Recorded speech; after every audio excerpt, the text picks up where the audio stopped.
Greetings and welcome to the 2023 Global Perspectives Conference, Moments of Truth of the International Civil Society Center.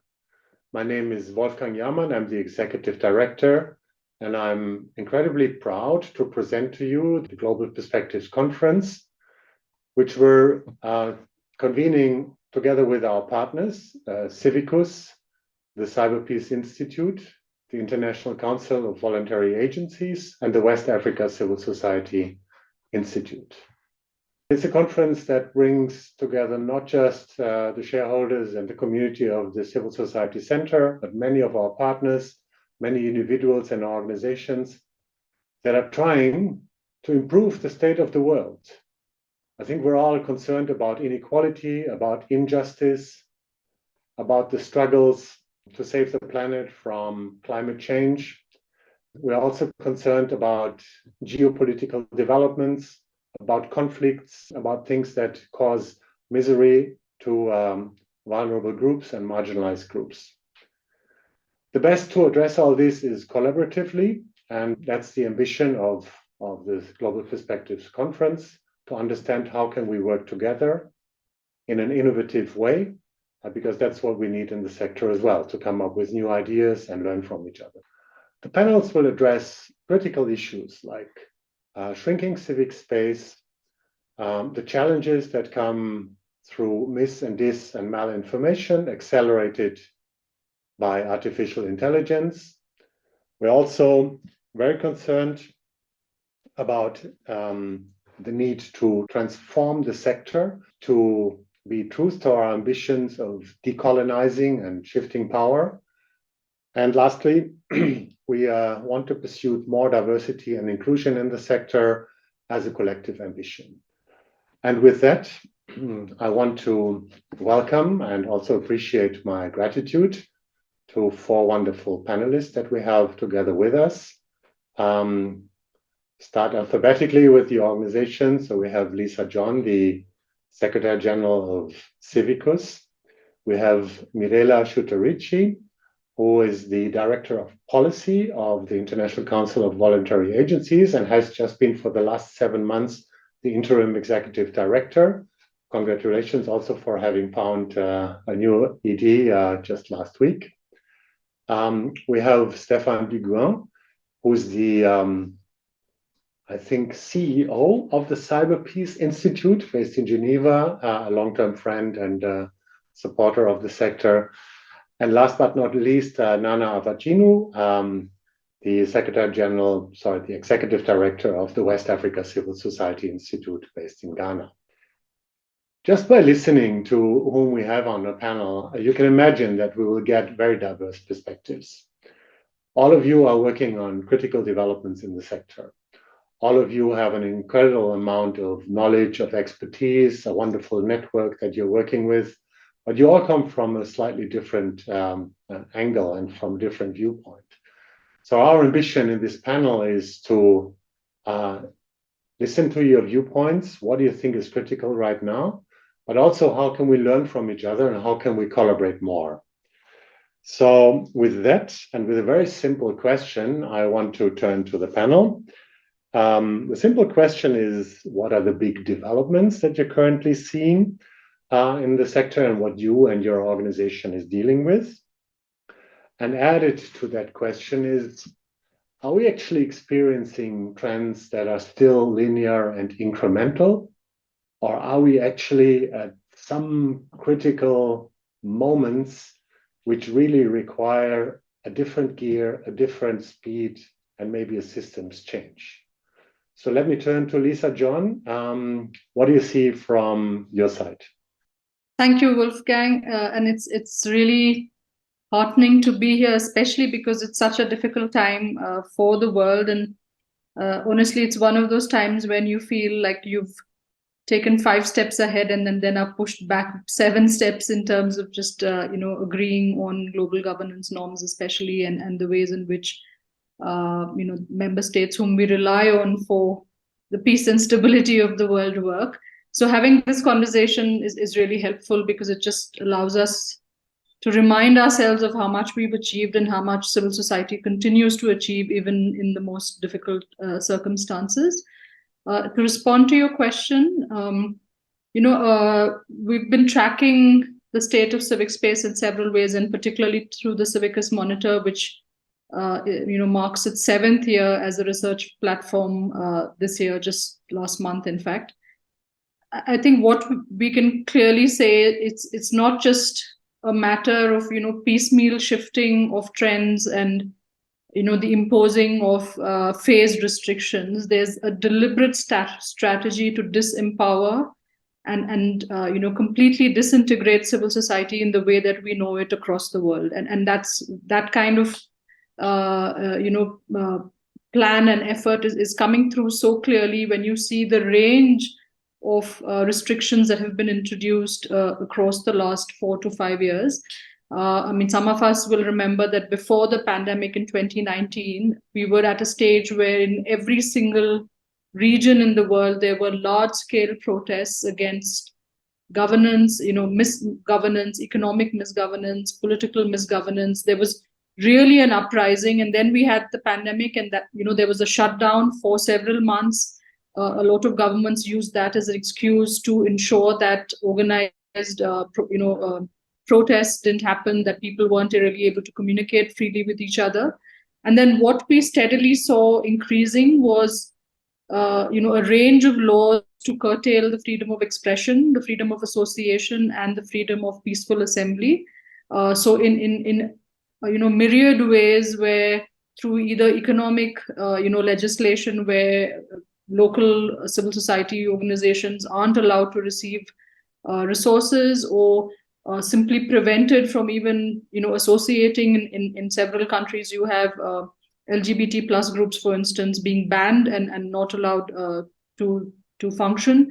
And then more importantly, I think attacking anyone, whether you're associated with an organization or not, who has an opinion that differs from what the government wants to say and hear. And this is not just the case in the countries of the global south. It's very much the case in countries of the global north, and large-scale democracies like the US, the UK, Brazil, India. All of these have been on the CIVICUS Monitor watch list, and you're seeing this this constant eroding of fundamental freedoms in all of these countries. And this really reflects on the incompetence and the inability of governments to actually absorb what is happening in terms of the diversification of civil society, and this real, persistent call for greater transparency, greater information, and greater engagement. And I think a lot of this is a backlash against the inability to cope with the amount of scrutiny, the amount of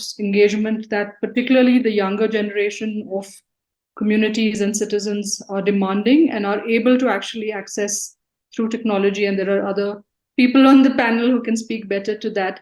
So I think there's a bit of a contradiction where on one hand, as many laws and as many measures possible, including, measures that are directly attacking individuals and organizations that put people's lives at risk, are being implemented through a nexus of state and non-state actors. And I'll speak more to that maybe later. But on the other hand, you have more people now than ever before who are claiming their, responsibility as civic actors. More young people today are, protesting on the street as their first act of democracy, even before they get the right to vote. So I think we're at this really turbulent time where we have the means to foster very, very powerful transnational movements and kind of local organizing on the issues that matter to us. But we're also constantly being pushed back and restrained, by new ways in which governments and non-state actors want to prevent our work. Thank you very much, Lysa, and thanks for putting the current developments into a context. Yes, COVID was difficult from many angles, and I do remember CIVICUS monitors before COVID, which were somehow a little bit more optimistic, particularly around the social movements that you're talking about. And like you say, this is a serious development, and thanks for reminding us that none of this is coming out of the blue sky, There's deliberate attacks, there's actors who are trying to shrink the space and the liberal values that we stand for. And that requires collaborative and intentional responses, which makes me turn to Mirela. The increasing and also protected humanitarian crises also do not come by accident. You're dealing obviously with a worsening global situation, and there's people behind this. So how do you see the state of the world from your perspective? Thank you very much, and thank you also for organizing this discussion. I think it comes at the right time. The situation, the way we experience it at ICVA and with our members is, of course, very, very critical. As you mentioned, we see an ever-increasing number of crises, and the number of people we need has increased substantially. According to the latest data of OCHA that are from September this year, today we have 363 million people in need. And of course, this number does not reflect the most recent situation in Gaza. We have 114 million people that are refugees and displaced within the world.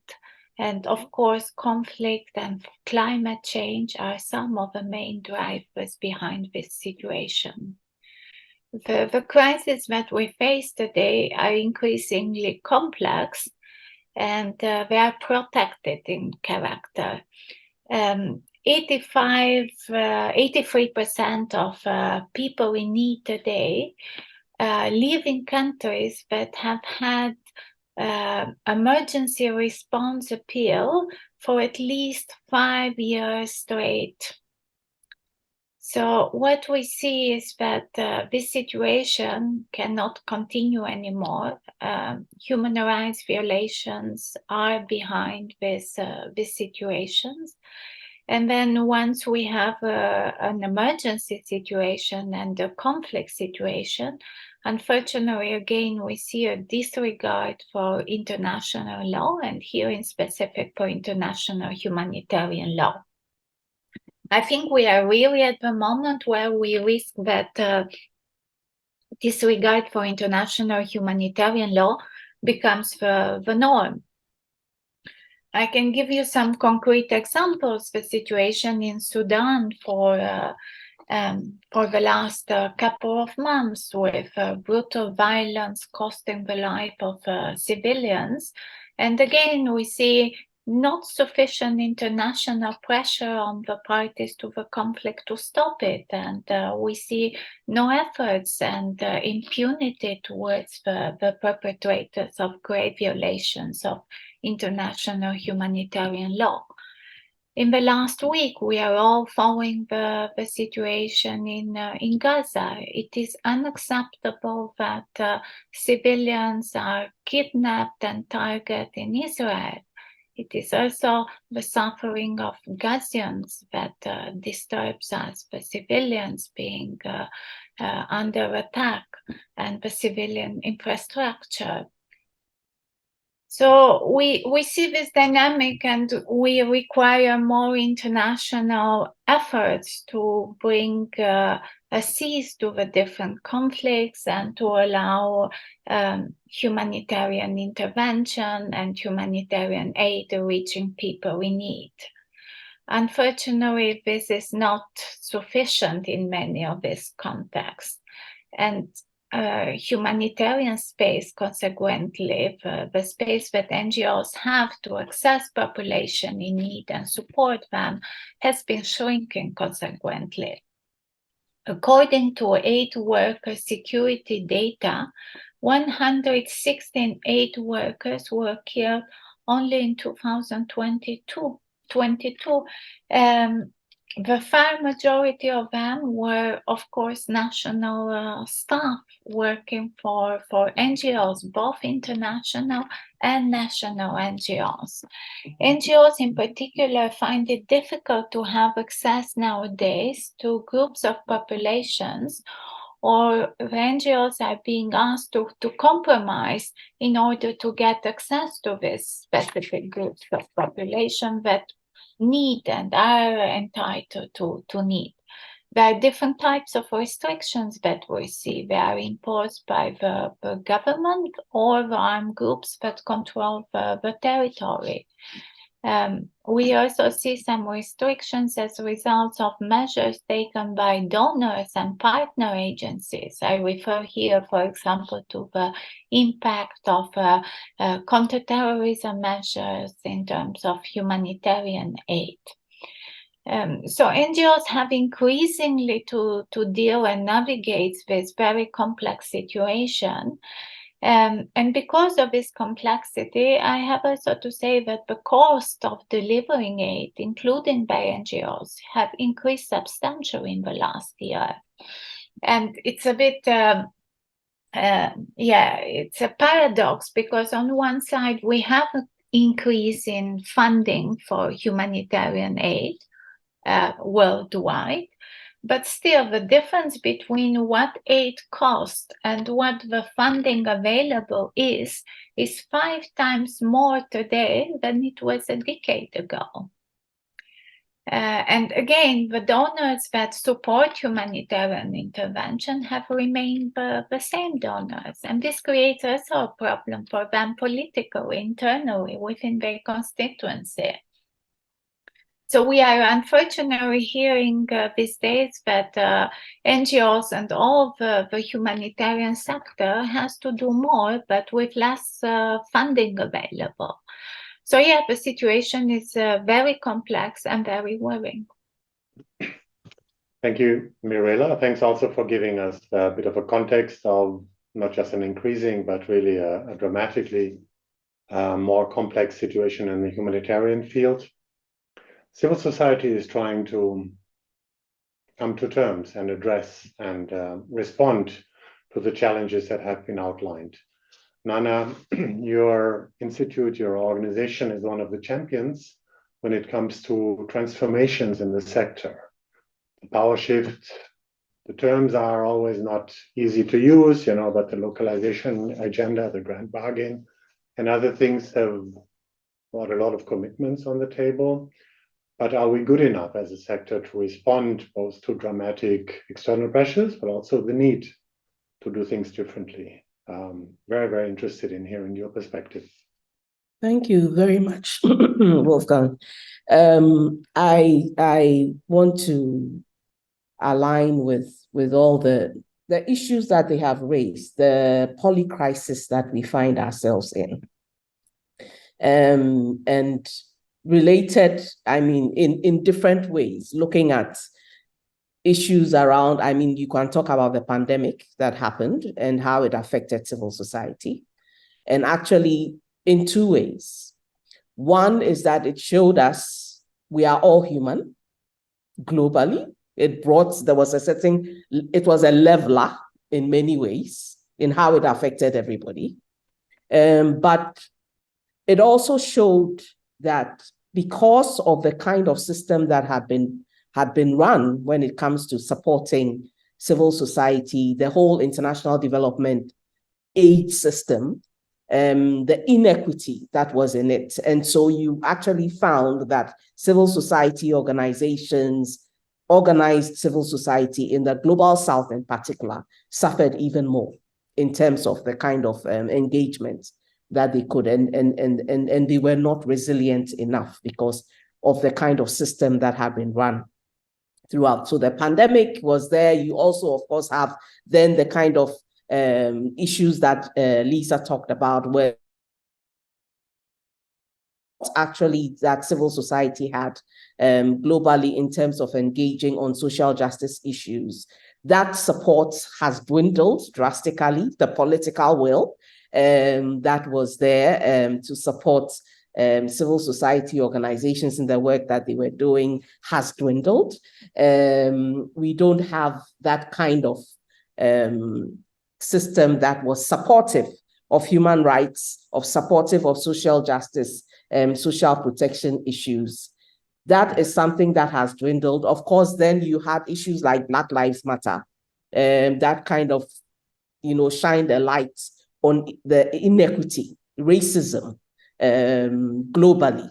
It was there, people knew about it, but then you had Black Lives Matter that really brought up the issue and made us question, the system that we were running and the sector that we are working in. I think what all of this boiled down to was that we could not continue to have the kind of system that we have. And what's the system? I keep on talking about a system.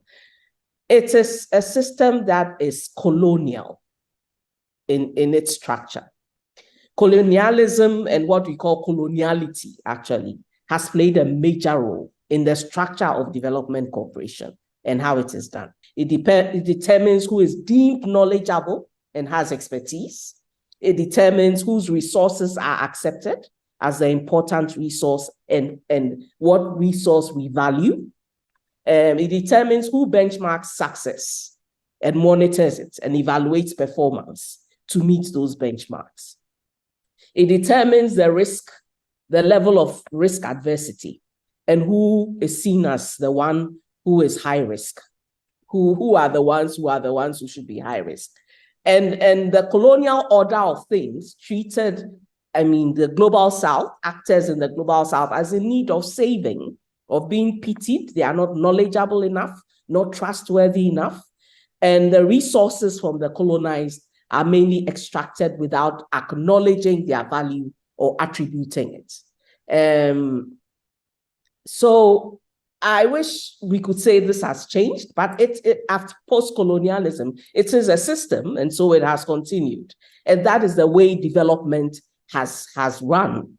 And so we have kind of a veneer of civility, but in practice, what is happening is that we have this imbalance and inequity. And therefore, there's a need to change the system.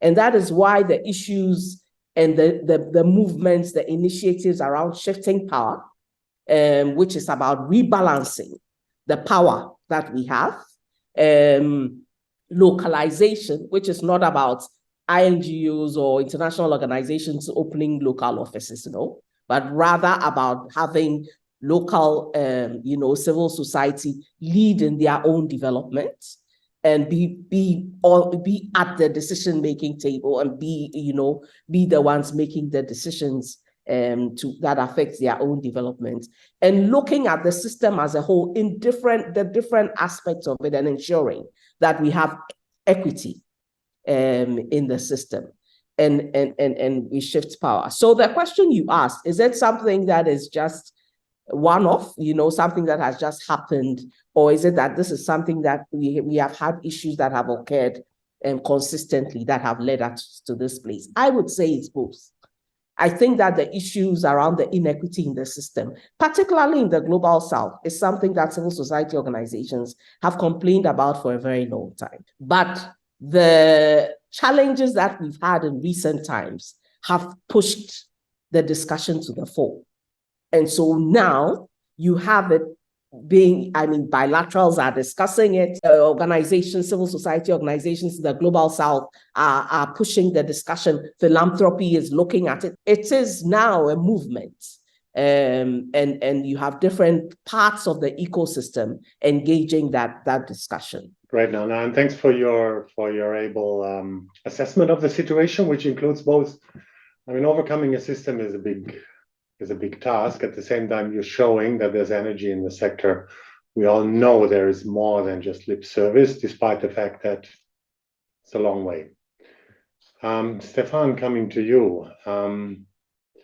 As if the situation isn't complex enough, we do have the cyberspace that plays into all of this, into inequality, into exclusion, into attacks on civic space. Now, you're the executive director of the CyberPeace Institute, which I always find is a contradiction in terms, because there's no peace in cyberspace. But please give us your take and your assessment of the situation from where you sit and where you work. Thank you, Wolfgang. It's a pleasure to be here and to share this panel with such experts. And to your last point, I think that's why the name is CyberPeace Institute, because it's not existing. So let's try to collectively make it happen. I'll go back to your opening questions when you were asking in terms of what are the big development and how we are dealing with this development, and more importantly, are they linear or is this something new happening? So let's start with the end. Obviously, something new, because what we knew from the past is of very little help for anyone, civil society, policymakers, you name it, to think the future. Because everything is moving at a speed that is just unique, and it's not like only technology is moving very fast, or only new regulation is moving very fast, or new data model are moving very fast. Everything is moving very fast at the same time. And the problem now that civil society needs to navigate is the convergence between all these changes that are creating unique disruption into the sector. So, and this disruption, I would say, feed from this acceleration over the past 15 years in digitization, that everything became digital. All the missions and services that civil society is doing became digital, are very in relation with the need of being digital. I mean, practically, but also in order, it was mentioned by a colleague, this problem of power shift, of exclusion, of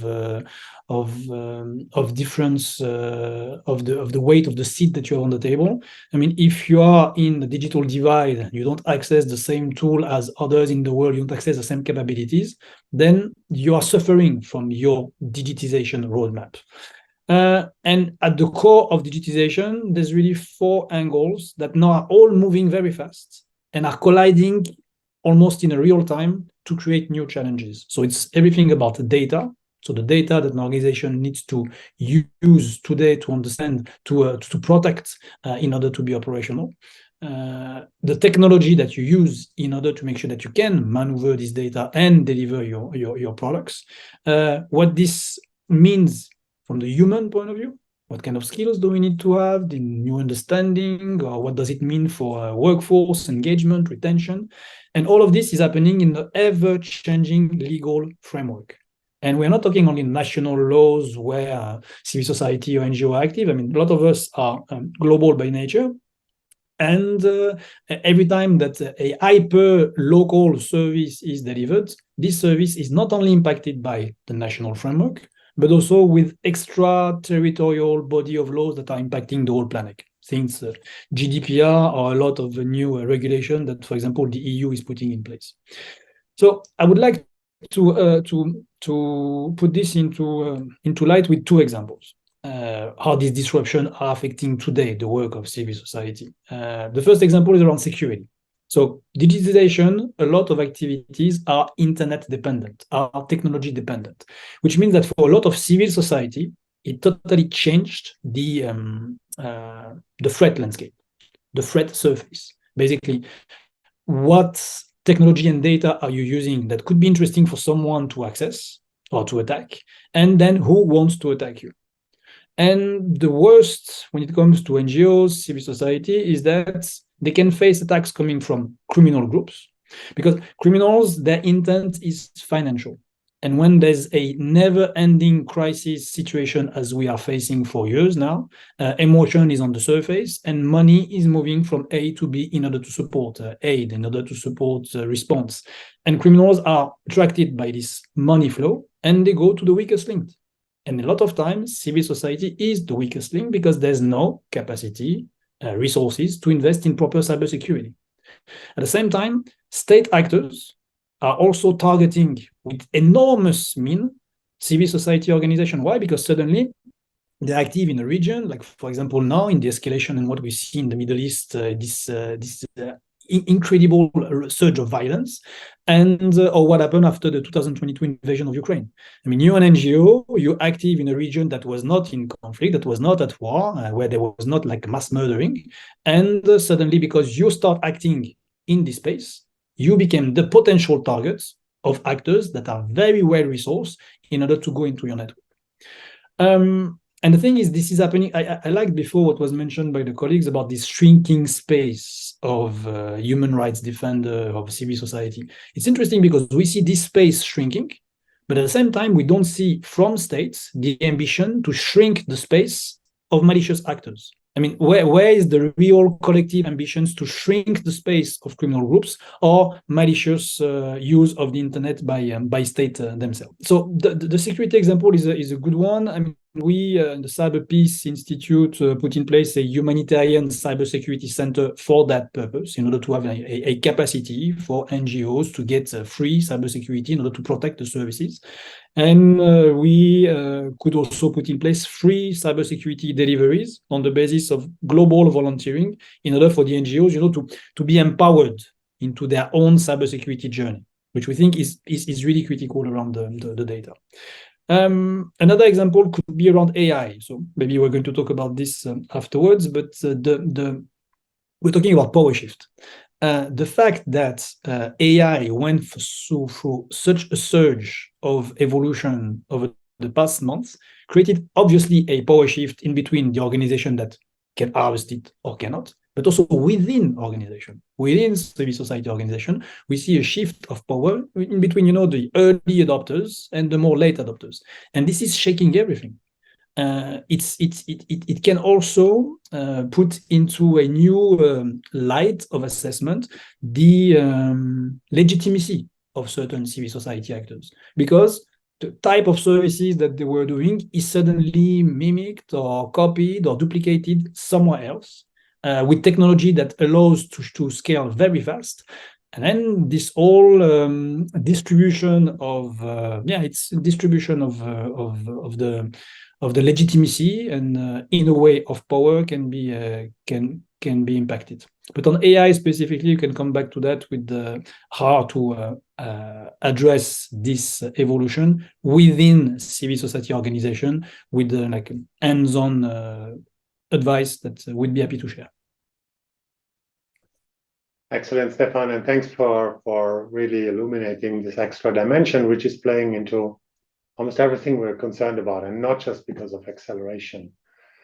I want us to take the opportunity now to respond to what we've heard from the colleagues. I will take a slightly different order, and we'll come back to Stéphane right away, because when you're opening all the buckets that you've just mentioned, data, tech, human capacities, the legal framework, AI, if you can give us advice, we can't tackle everything at the same time, but where would you see that colleagues dealing with some of the very difficult developments in the sector can focus on, can prioritize, can get future-proof? I mean, the take, I would focus on this idea of reduction in capabilities, the financing issue, it was mentioned before, aid, for example, and also the fact that in some part of the world, when you're civil society, you're not heard or considered the same way with other civil society in other part of the world. I would say there, digitization is a chance, especially if you're starting your strategy of digitization. It's the moment to make the right choices. It's the moment to scale fast and to really adopt the technologies that are going to make sure that in your region, in your ecosystem, you can be in operation, reducing your costs and being secure. But you have to make the really right choices in the beginning. Otherwise, it's something that you're going to drag for quite some time. So CyberPeace Institute, we're very happy to support. We have for free services for this.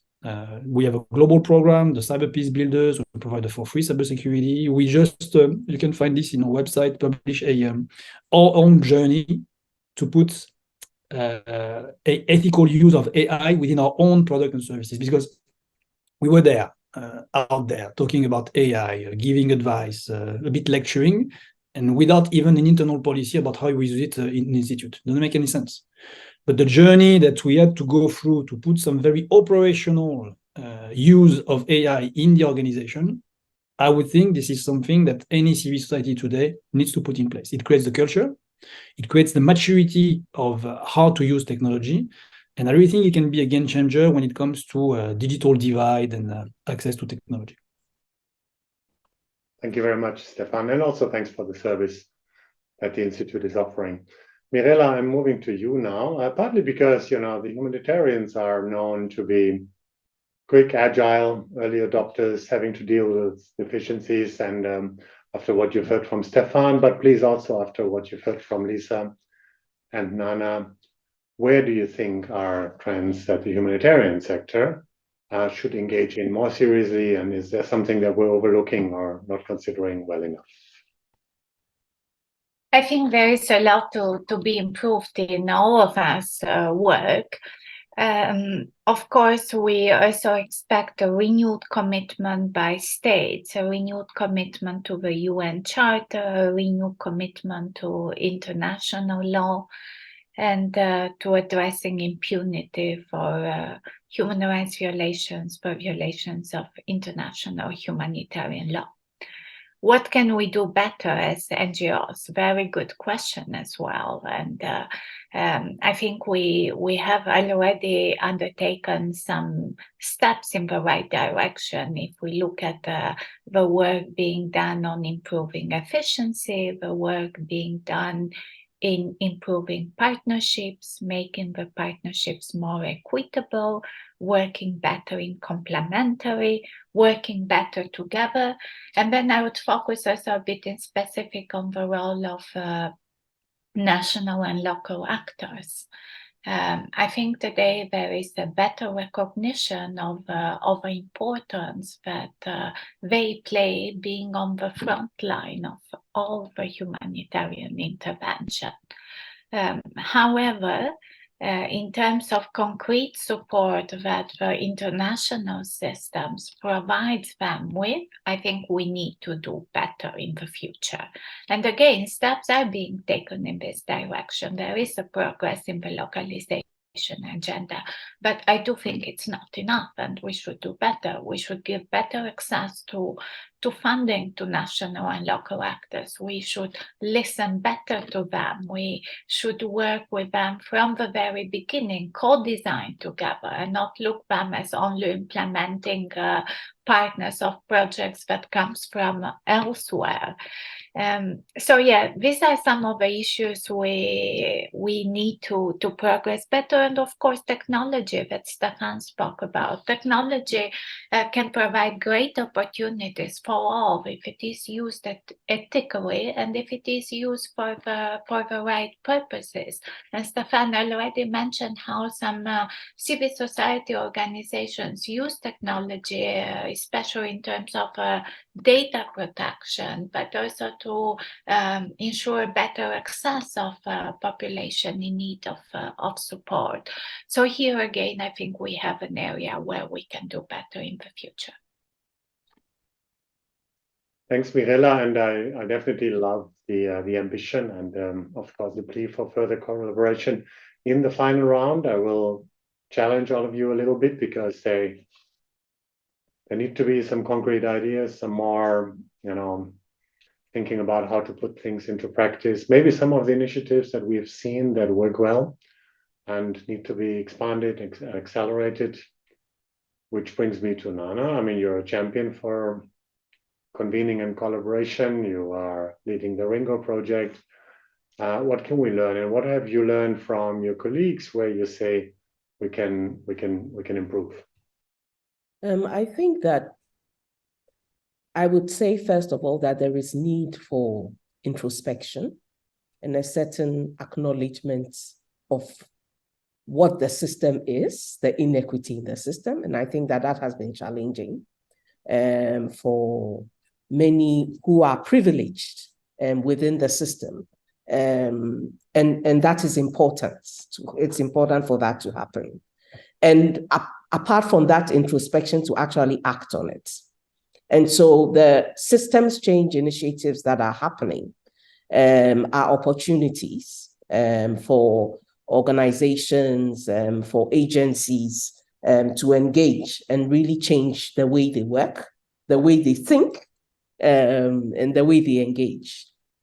I also think that the solidarity building that is going on is important. And that is one of the ways that we have seen a certain groundswell within the sector to push and advocate for the change that we need. I would talk about particular I think that there have been particular initiatives. I mean, later,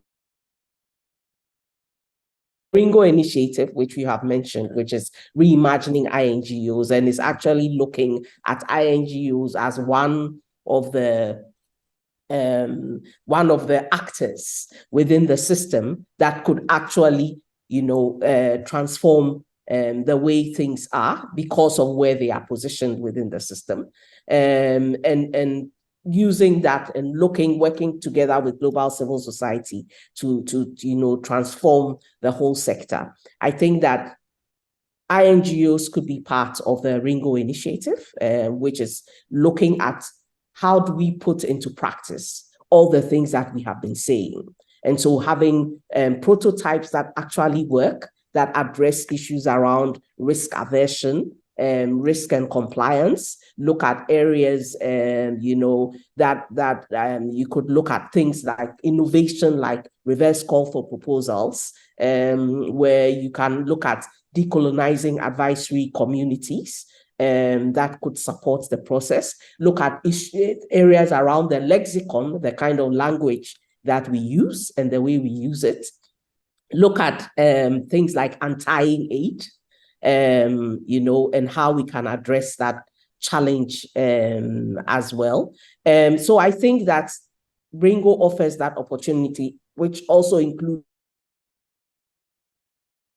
community, so funders, donors, bilaterals, and private philanthropy, as well as influencing INGO boards to really change the way things work, within the system, from the INGO side. And then we also have the Shift the Power movement, which is a global movement, not looking with INGOs, with NGOs, with even some community-based organizations being a part of it, which is more of solidarity building around these issues and seeing how we can learn from each other. There's a manifesto, Shift the Power Manifesto, which I believe will be shared with everyone listening in, and which is kind of gives guiding principles on how we can work and what needs to be done. There is work being done led by ADESO, the Pledge for Change, which targets INGOs who kind of pledge to really look at the way they engage when it comes to the humanitarian sector. And the kind of commitments that they make to equitably engaging within the sector, local-led development, and resourcing that actually is equitable and actually goes to the people who have been affected, and so that they can use it. Happening, as well as the global public investment, which is actually targeting the financing of development, global financing, and seeing how we can have everybody at the table being part of the decision-making and an equitable distribution of the resources. So these are initiatives that are happening that I believe that are making a contribution towards the change that would happen. But we need not only to engage, but be committed to making the change and taking the steps to actually transform the way we work. Fabulous, Nona, and thanks for really outlining the tremendous opportunities that come through those initiatives. I mean, it's despite the fact that there's so much to do, there's a lot of initiatives that we can engage in, that where good work is being done, it's even bringing in difficult crowds like donors or boards. So what you have just outlined, I think, gives ample opportunity for us to collaborate. However, we still feel we need to improve. And this brings me back to Lysa. You're commanding an incredible network of civil society. When you're not commanding, you're leading CIVICUS and an incredible network of civil society organizations. You have a good overview, a good perspective of, what are we doing? Where are we good enough? Are we overlooking trends? Are we having blind spots? Where do we need to gear up? And also after what you've heard from the colleagues, which all come from a very different perspectives, none of it being completely new to you, but of course, please give us your perspective on the opportunities and maybe some of the things which we definitely need to improve on. Thank you. And definitely serving a very large network of civil society is what keeps me sane on a day-to-day basis, because at least with all of the challenges, there's some aspects of hope and determination. To address your question, I actually was kind of fascinated by Stéphane's comment on why the space for misdemeanors isn't shrinking for malicious intent. And it reminds me of a study we did on a 10-year trend analysis of the state of civil society, and which was from 2011 to 2021. One of the key shifts that has happened in that one decade, which is also 2011 was when the Tunisian revolution happened, and then you had the Arab Spring. So there was a huge phase of popular uprisings and regime changes in at least one region of the world. I think what really comes up is the fact that the distinction between those who are accountable or duty holders in terms of accountable to implementing policies and ensuring that they work well, and those who hold massive amounts of resources. So the rise of ultra capitalism, that's how we've termed it in the report, and the rise of the disinformation economy, the boundaries between them have completely blurred. So the same people who hold huge and obscene concentrations of wealth in different countries are the people who are also either directly running the government or very close to the government, which is why then you have a really toxic combination of people who hold both economic and political power. The oligarchy is basically determining and shifting things behind the scenes, and making it very difficult then for traditional democratic processes and systems to work in the way that they're supposed to work. And where you're seeing that very starkly is again at the global level, because a lot of the sub-regional or country-specific conflicts have then incredible global consequences. So we know that when Russia invaded Ukraine, the food and fuel crisis that was a fallout of that affected people across the world. There was instability and violent protests in many parts of the world, and we're seeing that again play out this year, especially in terms of a huge drop in the confidence that people have in the UN. So in 2020 it was 75 years of the United Nations, and there was a survey done with people in the millions responding to the fact that they thought that the UN was the only institution they could count on, given that national chauvinism has really trumped any kind of global leadership norms in most parts of the world. And I think what's happening right now is severely undermining that. And why that's happening is, again, because civil society has been pushed out of a lot of these global governance discussions, a lot of the global governance spaces. So again, you kind of see this playing out quite strategically, because civil society is the only one that, because of the role it has, is able to speak up, able to challenge, able to hold groups and institutions accountable. And then when you get pushed away from the table, or the doors get closed on civil society, it becomes much harder to defend what those agencies are for. And maybe I'll just end by saying that another complication is also the introduction of kind of Trojan horse civil society strategies, right? So you have groups being introduced into a lot of these spaces who claim to be civil society but don't operate like civil society at all. So we did bring out a briefing on the role of non-state actors in many countries in the world. Non-state actors are actually a bigger threat to civil society than governments, and businesses in a way, because they're fueled again by the vested interests in these two sectors. But the distinction that we've been trying to make is that when you talk about civil society, you're talking about rights-based groups who, interact in progressive ways. So we don't use violence as a means of advocacy. We do not, we respect the interdependence and the interconnectedness of rights. So we will never advocate for our issue at the cost of somebody else's issue, and definitely not at the cost of harming, other communities and groups. And there's always an emphasis on consensus-based, solutions. So I think there's an important role that we need to play in clarifying who civil society is, and also calling out, when other actors step in and then take up the space that is due to us. Thanks, Lysa, and thanks for mentioning the last point.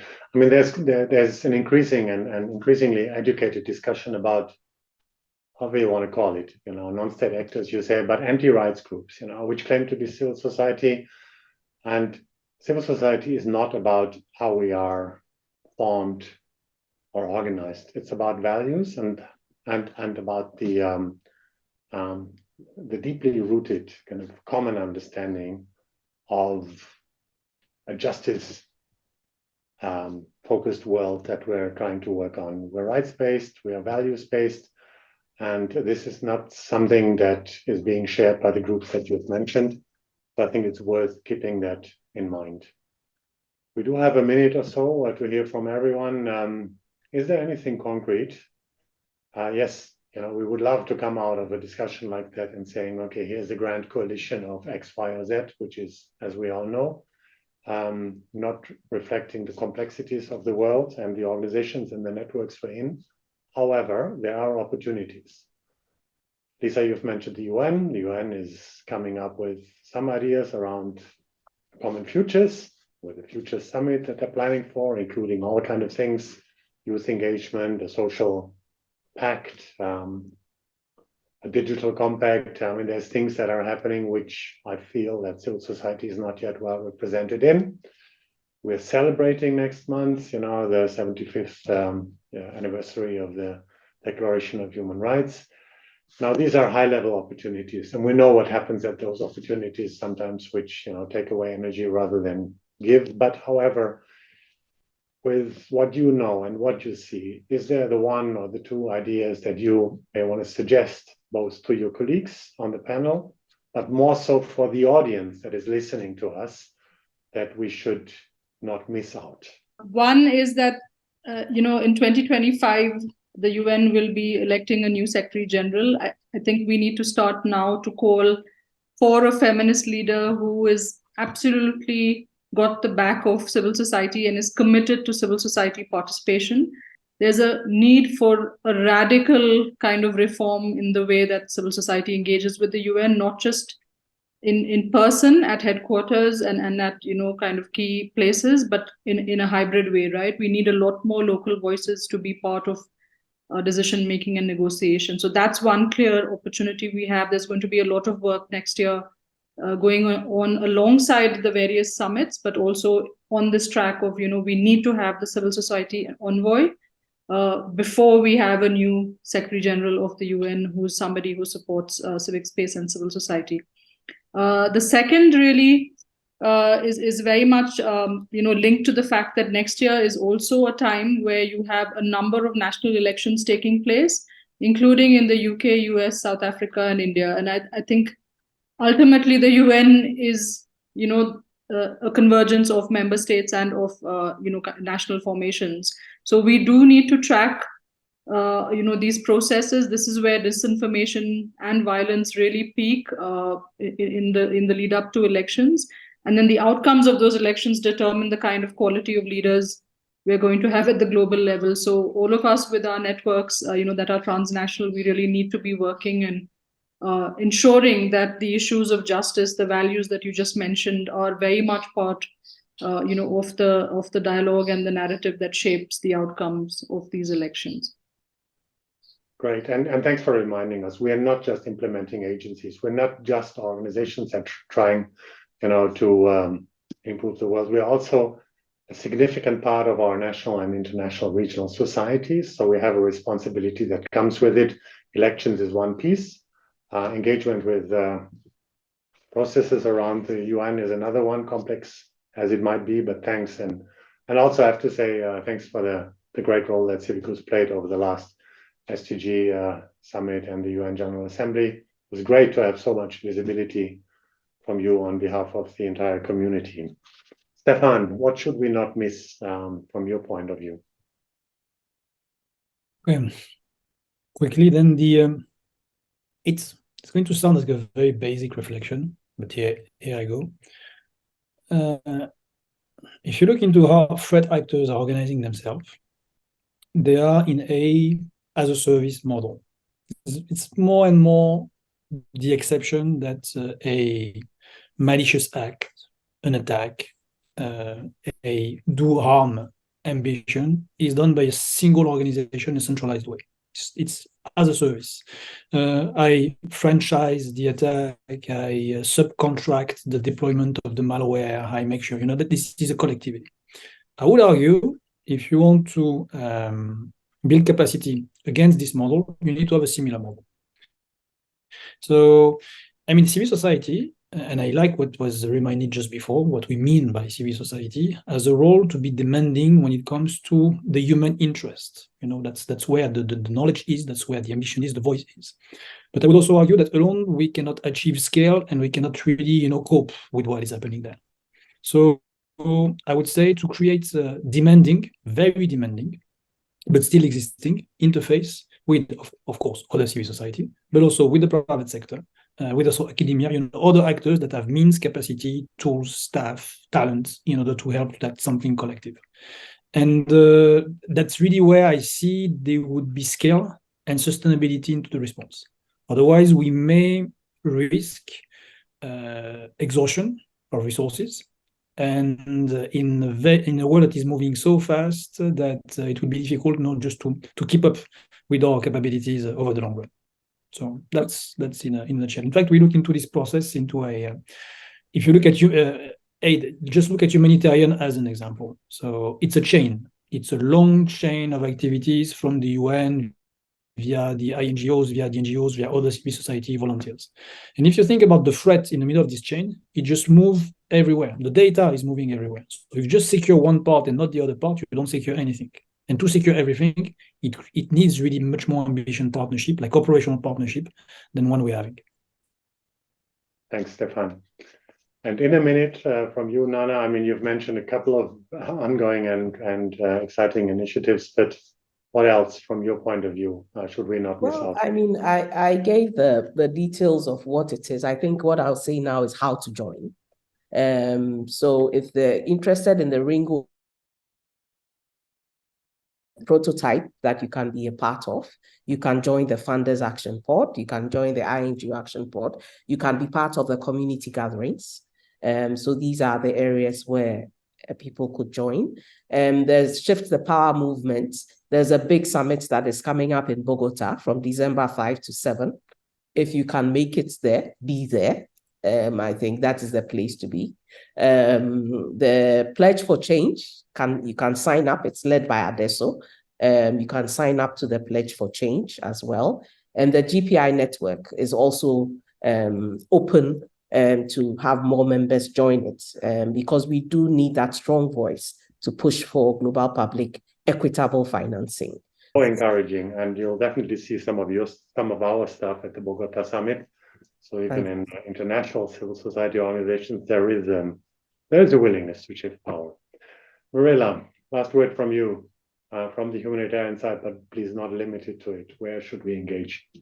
I would like to highlight the one that Nana mentioned, and then the UN Secretary General Common Agenda and the Summit for the Future. The different initiatives that Nana mentioned, I think very important for us to change as well, because we do need to change ourselves as well. And then if we look at the Summit for the Future, it's about transformations that are very much needed in the multilateral sector, and then transformations at the UN level.